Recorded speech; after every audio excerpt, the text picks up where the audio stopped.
Assalamualaikum warahmatullahi wabarakatuh. Halo, perkenalkan nama saya Syifa Najwa Azahra dengan akhiran NIM 119 dari kelas 2E. Di sini saya akan menampilkan tutorial bagaimana sih cara membuat topologi jaringan star. Sebelum kita masuk ke dalam video tutorial, kita akan bahas terlebih dahulu apa sih itu topologi jaringan. Topologi jaringan sendiri adalah cara atau bentuk pengaturan koneksi antara perangkat-perangkat dalam sebuah jaringan komputer, baik secara fisik yaitu bagaimana kabel dan perangkat terhubung, maupun secara logis yaitu bagaimana data mengalir di jaringan tersebut. Topologi jaringan terbagi menjadi beberapa jenis berdasarkan bentuk fisiknya. Yang pertama ada topologi bus, di mana semua perangkat terhubung ke satu kabel utama. Yang kedua ada topologi ring atau cincin, di mana perangkat membentuk lingkaran yang mana datanya itu mengalir searah atau dua arah. Yang ketiga ada topologi star atau bintang, di mana semua perangkatnya terhubung ke satu perangkat pusat, yang mana itu hub ataupun switch.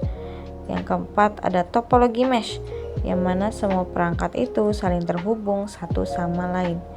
Yang kelima ada topologi tree atau pohon, merupakan gabungan dari topologi star yang tersusun secara bertingkat.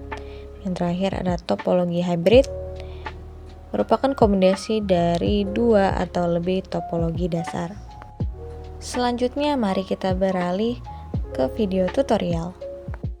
Oke, di sini saya hanya akan membuat tutorial salah satu contohnya saja, yaitu topologi jaringan star dengan bantuan program Kisco Packet Tracker. Pertama-tama yang harus kita lakukan adalah dengan meletakkan server. Selanjutnya kita letakkan switch. Kita ambil yang pertama, kita letakkan di bawah server.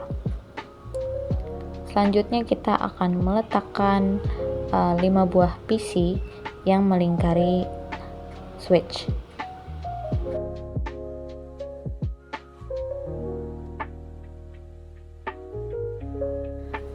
Karena posisinya kurang pas, kita bisa ubah posisinya agar lebih pas.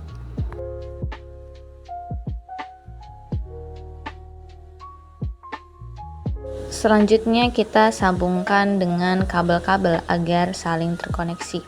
Dan karena ini merupakan topologi star, maka pusatnya itu berada di switch. Maka dari switch kita sambungkan kabel ke server, dari switch kita sambungkan kabel ke PC sampai PC yang terakhir.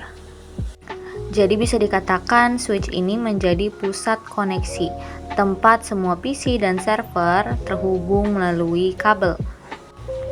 Jadi PC-nya itu tidak langsung terhubung ke PC lain. Semua komunikasi data harus melewati switch terlebih dahulu. Jadi jika kita ingin mengirim data dari PC 0 ke PC 3, maka datanya itu dikirim ke switch terlebih dahulu, lalu switch itu akan meneruskannya ke PC 3. Jika sudah terbentuk seperti ini, kita bisa lanjutkan dengan mengkonfigurasi IP address-nya. Caranya yaitu dengan mengklik server. Di sini akan keluar pilihan. Kita pilih bagian desktop, kita pilih IP configuration. Di sini kita akan isi IP address-nya. Pada bagian IP address kita masukkan 192.168.10.1. Dengan mengisi IP address akan membuat subnet mask terisi secara otomatis. Pada bagian default gateway juga harus diisi sama seperti IP address dan diedit di bagian belakang yaitu 1.1. Tapi kali ini kita tidak akan menggunakan cara ini. Kali ini kita akan mengosongkan bagian default gateway dan kita masuk di bagian service. Selanjutnya pilih bagian DHCP dan kita on-kan. Nah, di sini baru kita isi default gateway-nya 192.168.1.1. dan kita save. Boleh kita close. Selanjutnya kita konfigurasi bagian CP. Di sini CP 0, kita masuk desktop, kita pilih IP address, kita nyalakan DHCP-nya. Maka akan secara otomatis terisi bagian IP address dan juga default gateway-nya. Kita lakukan kembali di PC berikutnya sampai PC yang terakhir.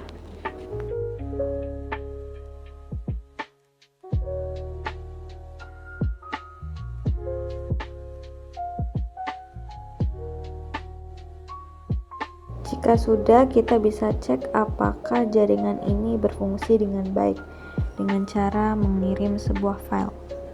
Di sini kita kirimkan sebuah file dari server ke PC 0.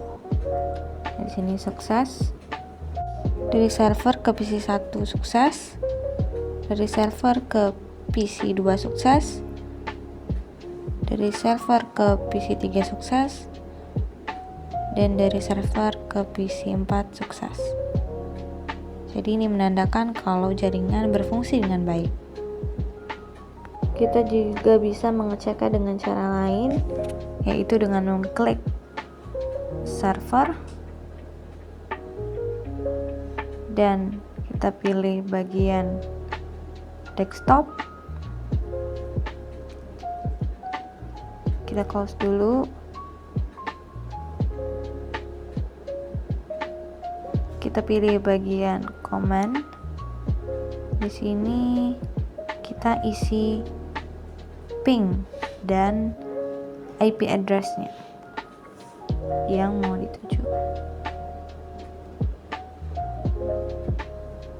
Ketik enter dan bila keluar seperti ini tidak ada tulisan error, maka tandanya berfungsi dengan baik. Terakhir, kita juga bisa melihat simulasi bagaimana datanya terkirim. Di sini sebagai contoh, saya mengirim data dari PC 4 ke PC 1. Simulasi ini bisa kita lihat dengan mengklik bagian simulasi dan klik tombol play. Oke, sekian dari saya. Semoga video ini dapat bermanfaat. Wassalamualaikum warahmatullahi wabarakatuh.